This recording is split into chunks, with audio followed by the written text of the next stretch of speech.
Thank you for joining an episode of That Solo Life, the podcast for PR pros and marketers who work for themselves. People like me, Michelle Kane with VoiceMatters, and my wonderful co-host Karen Swim of Solo PR Pro. Hi, Karen. How are you today? I'm good, Michelle. Hello, hello. How are you doing? I am good. You Yeah, know, good. in all the weirdness of PR land. And boy, can it get weird. Yeah.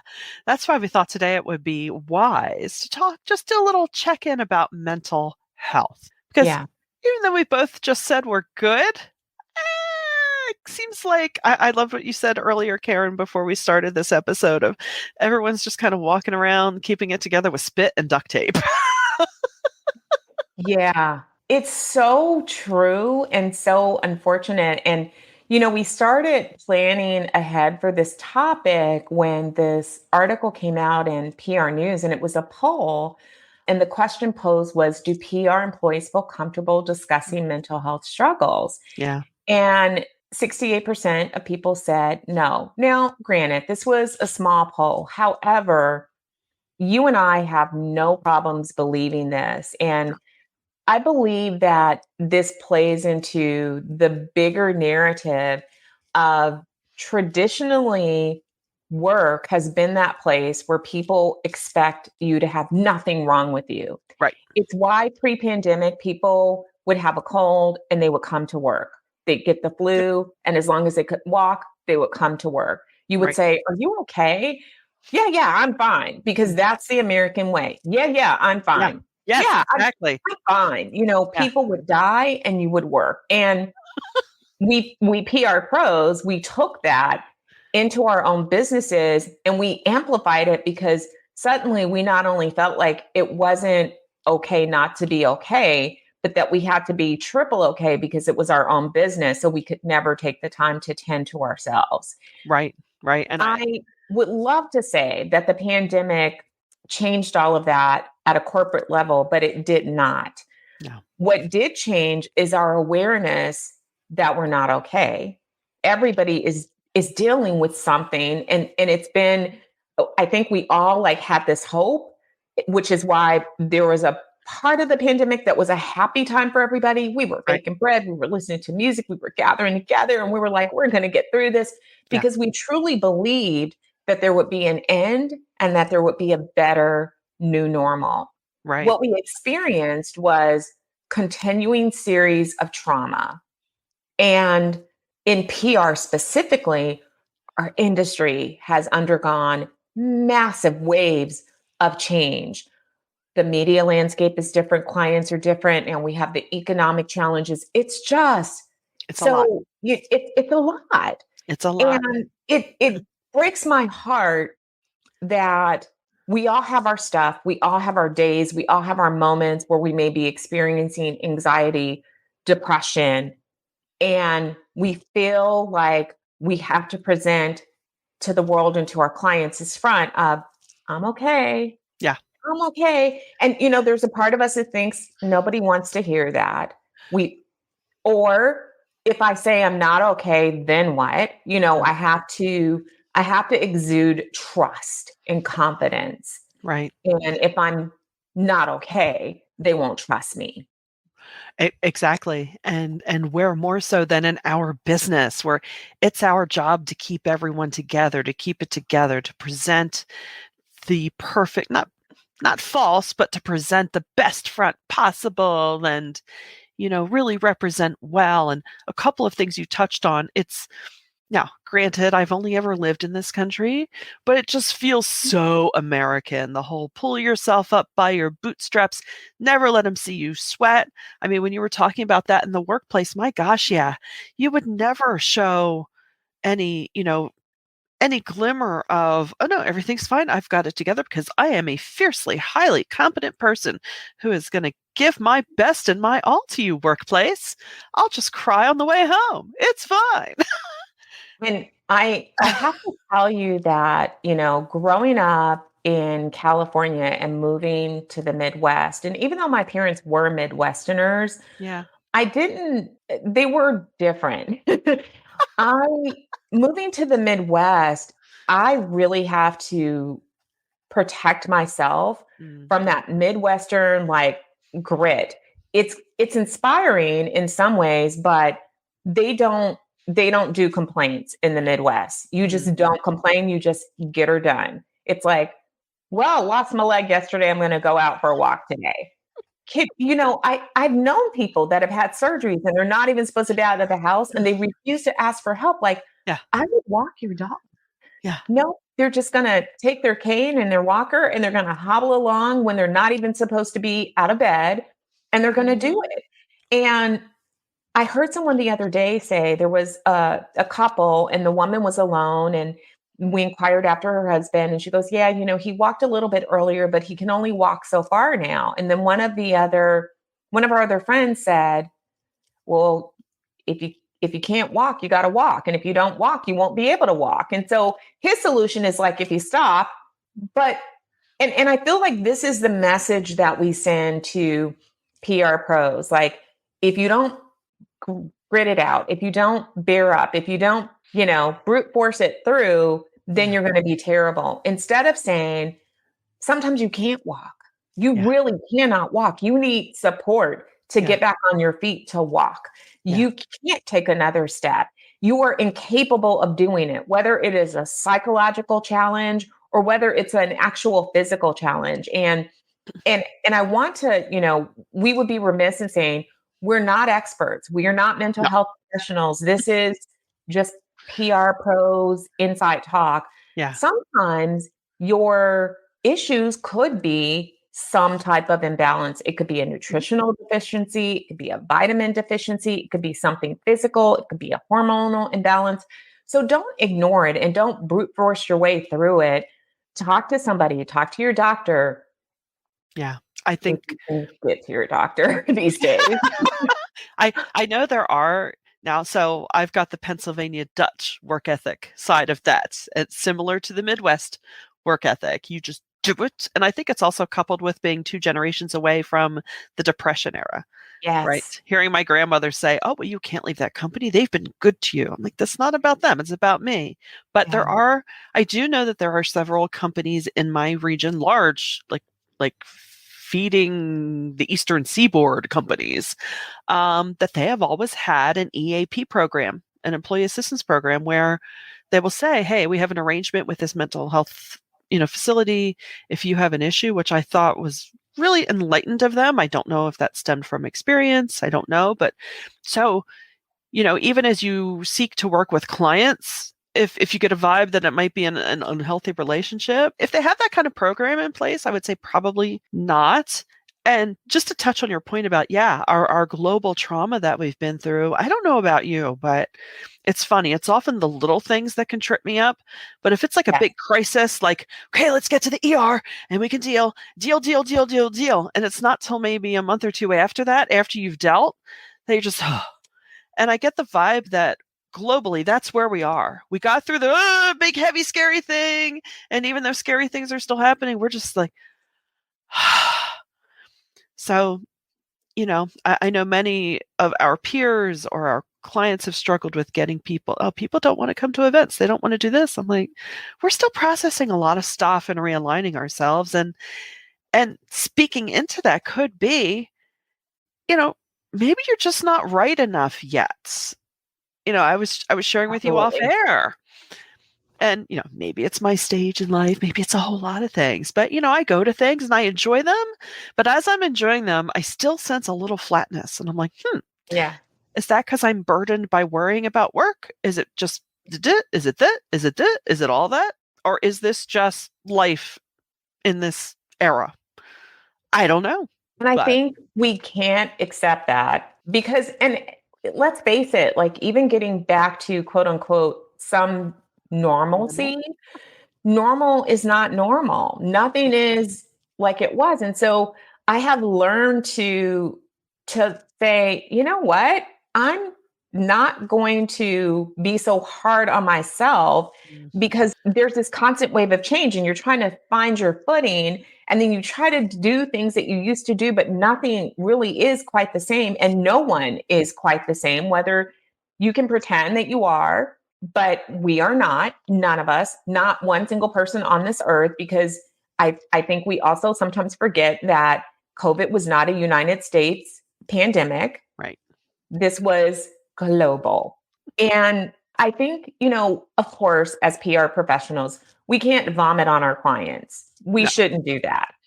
If you're at work, you shouldn't be vomiting on your colleagues either. Right. I would love to see more corporate workplaces understand that we used to think of the workforce as this monolithic unit. And basically, you divorced people from every other part of themselves. When they came Yeah. to work, they were a worker. That's it. They were a worker. They Yep. just do their work. You didn't care about their issues. You didn't care if they had children. And people felt like they couldn't disclose things. It was heartbreaking to hear that there are women, some of our solo PR pro members, that didn't really want to share that they were moms because they felt like that would be considered a disability. Mhm. And I just, we're done with that world. And as PR pros, we should be advocating and we should be checking in with our clients as well to ensure that their culture is not toxic for their own employees. I mean, Right. we can play a role in helping them to create these healthy cultures that recognize that human beings are full human beings with full lives, and sometimes they have stuff going on. And this is not necessarily copying out and giving people an excuse to not be great at work. Mhm. It's creating an environment that lets people thrive.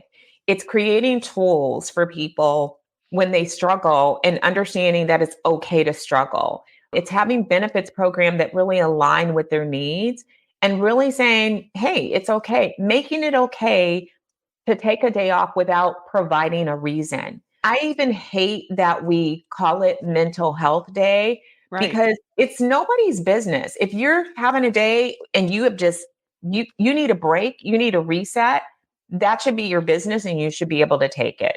Yeah. Yeah. Period. No questions asked.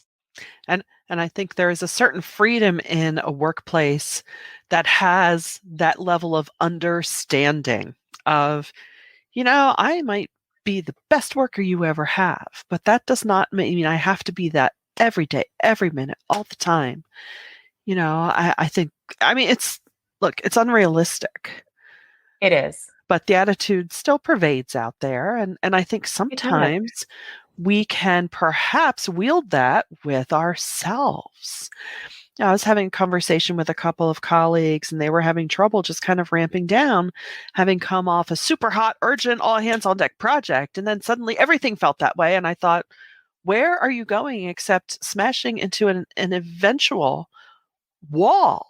Like, not Yeah. everything is urgent. You don't have to speed through all the things.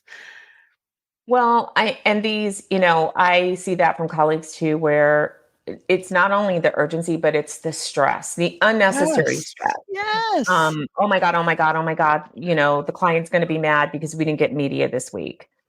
Okay, but this is the way that it works. Now we pitch stuff and we get an answer a month later, and we Yeah. secure opportunities, and then it takes 4 months to publish. Stuff is not. We've secured opportunities that are not publishing until 2024. What does that say about the landscape to you? Wow, that's incredible. But but here's the essence of it. You secured opportunities, so Yeah, it should be all I, good. But yeah, I get that. I even get that mental tape in my head sometimes of, oh my gosh, if I don't turn this in today, they're going to yell at me, and then I had to sit myself down and go, Michelle. Now, hopefully, I'm yeah. not just jinxing myself. I'm like, when has a client ever called you on the phone or texted you screaming? And I would venture to say some of us, especially in the past couple of years, we've experienced some toxic clients. We've all had toxic clients, but I would venture to say that our audience, because we have a very smart audience, and I believe that our members, particularly, they all have integrity. They're good at Yeah. their jobs and they are thoughtful and they're conscientious. And we're not saying be less conscientious, but we're saying be No. conscientious for your own needs as well. And I Yes. think, there are several things that you can do. One is to realize that you're not broken. No. You are not an outlier. You're not the only person that may be having a season of struggle. Two is talk to some type of professional, whether it's your nutritionist, whether it's your physician, telehealth appointment, mental health app.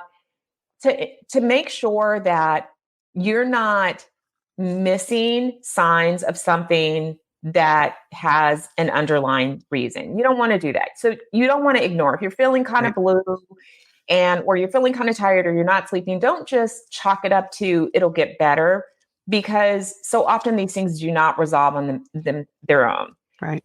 Don't be afraid to get support. Whatever that support turns out to be for you, it's okay.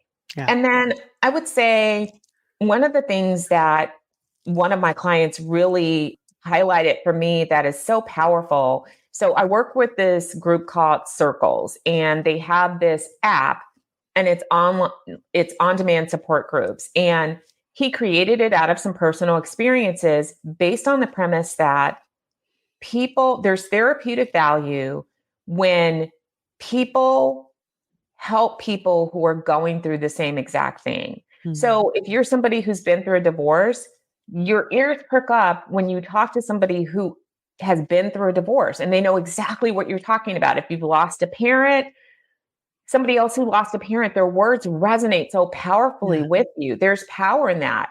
Well, as PR pros, no one but us really understands our job.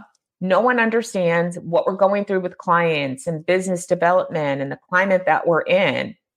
So don't cut yourself off from your colleagues, because Yeah. even if you're not getting together to say, oh my God, I can't sleep at night, I'm having anxiety, you can at least get together and share some of the things that are causing you agita. Yeah. And with people who will not judge you, who understand. And there's such comfort in that. Yeah. So, like when Michelle and I talk, I always walk away like laughing and feeling better, Yeah. because we get to like vetch with one another, and she gets it and I get it. And so it is therapeutic. And It so is. I would say do not dismiss the power in tapping into people who share your job Yeah. or who share your values. Don't isolate yourself, even though you may feel like it because you're not feeling your best. You need to reach out and Yeah. talk to someone. It's one of the reasons why this month, I set up these solo sessions where I offered up, I opened up some slots in my calendar for people to just book time to just chat with me one on one. Yeah. Just us, no recordings, nothing shared outside of me and that person, and open enough for them to talk about whatever they needed to talk about in that moment. It's Mhm. not a lot, but it's something that Wow. so many people took advantage of because they needed that time. That it's huge. It's huge. And I couch myself as an extroverted introvert. So right away I'm wired for solitude, more or Yeah. less. But it's not until you either push yourself to get out there that you realize, okay, I needed to be out with people. Yesterday I had a 8 a.m. coffee meeting. Ew, on paper that sounds horrible. I was so rejuvenated by the end of that hour conversation. I felt so much better about starting my day, and I thought, maybe I should do this every day. And I thought, ugh. So I Yeah. have a little ways to go, but it can be, especially with PR peers, and it could even be, colleagues. I know I have some in-house colleagues in my region that made, some of them are, you know, solo practitioners, but they're the only PR person in their company or something. And if we'll just do 15-minute events, hey, how you doing? Blah, blah, blah. Yeah. And you're like, can you believe it? No, I don't believe it. Yeah. Okay, so I'm glad that we've both established neither of us sucks. We're competent. Yeah. And I just mean, keep it's rolling worth with it. the crazy. It's worth it sometimes to, Yeah. go to a networking event or Yeah. go to a workshop, an in-person workshop, and learn something new, because that's energizing. Learn something that's different from PR. Go take an art class, take a gardening Yep. class, invite somebody to go for a walk with you. It doesn't always have to be like, Yeah. let's have dinner, let's have lunch. Those things are great too. But, Yeah. see if there's another colleague like, hey, you want to take a walk? And just, take advantage of the weather being nice enough to do that, because Mhm. you will be rejuvenated. And so the isolation only makes things worse. Yeah. And I think we're here today to tell you that you're not alone. You are not the only person dealing with whatever you're dealing with, whatever it is, and however big it seems in your head. I promise you, you're not alone. If No. Belle could talk, she would tell you stories. She would say, I didn't know what to get, but I tried to get the thing that was making mommy cry. And so I barked at it, but I didn't know what I was barking at, but I was trying to help. And so I just went to mommy and I'm like, mommy, tell me what to get and I'll make it better for you. But I couldn't see it. Yeah. And you know what? Yeah. I mean, everybody's got something. Yeah. And Everybody has something, even loss, those, whatever, yeah. whatever. It's like, Yeah. And please, you are not alone. I guarantee even the most perfectly presenting person that has it all together, they got their own stuff. They just aren't, as comfortable Yeah. showing it. And that could be even with themselves. Which They're is not, why you also, honestly, like when I have those sensitive moments, I do not look at social media. I'll go to groups yeah, because, again, it's protecting myself from things that are triggers. And so I think you have to understand what your triggers are too and protect yourself from those things. The news can be a trigger. Too much information sometimes is not necessarily a blessing. And I know we PR pros, we're wired to think that we right. have to know all of the things all of the Right. time. We do not. Whatever those triggers are, sometimes you just need to like get in your Yeah. own little bubble and not go there. Yeah. So It's don't true. be afraid to do that. It's okay. Yeah. Yeah. Yeah. It doesn't have to be a big fat retreat. It can just be an hour break of something, Yeah. indulge in something that you really want to do or what you need to do. I know for me, yes, I like to go to the movies, but sometimes it's just like I need to sit in a dark room with nasty popcorn and be available to no one. So if that's your thing, by all means, do it. Yeah. And, ultimately, just I feel like it's silly coming out of my mouth, but I know it's not because I don't practice it as much as I should. It's okay to take care of yourself. Oh my gosh, it really is. Really? It's not only okay, it's good for business because Exactly. if you're Yes. good, then you're going to do good work and you're not going to be, brute forcing your way through it. So please Yeah. do. I take I, time off, yeah. take, go get a massage. I like massages. I know everybody doesn't, whatever it is that makes you feel that joy, that makes you feel restored and balanced. Make time, treat yourself with care and Yes. love and respect. You should not be treating other people better than you treat yourself. That is so true. And I know for many of us, that is a really, really difficult lesson to learn. And hey, real talk right now, I am so ridiculous. How ridiculous am I? Let's see. My foot's been sore for maybe a month, and I finally got tired of my foot being sore. And I was like, and there's nothing external. So I went to the podiatrist and I said, yeah, it's been about a month. They're like, oh, well, it's this tendon. The tendon is irritated. So do these calf stretches. And I said, oh, so you mean if if I had gone to my yoga class like I should have been doing for the past 6 months, I wouldn't have taken calves. I wouldn't be here. That's how 100%. ridiculous I am. And I'm sure there's many 100%. yeah, many of you nodding about that. So if I had invested in taking care of myself rather than doing one more hour of work, because ooh, gotta hit those numbers. Yeah. So we're all learning. We're all still We are. learning. And we hope this has helped you to take a deep breath, to Yes. feel like you are not alone. We hope that you are inspired to take better care of yourself, to make time for your own needs. That's not being selfish. It's No. not being a terrible worker. You're not a terrible PR pro. You're a great business owner, but you have to care for yourself. And if you have suggestions or things that have worked for you, as always, we always love to hear from you. Please hit Yeah. us up on any of the social media channels and use the hashtag solo PR so that we know and we can spot those because we track that hashtag. Yeah. We would love that. We would love that. So we definitely want to hear from you. And please, if you have a friend that you think needs to hear this, or if you need to listen to it a lot, because I may need to listen to this a lot, who knows? But we value that you give us your valuable time. So until next time, thanks for listening to That Solo Life.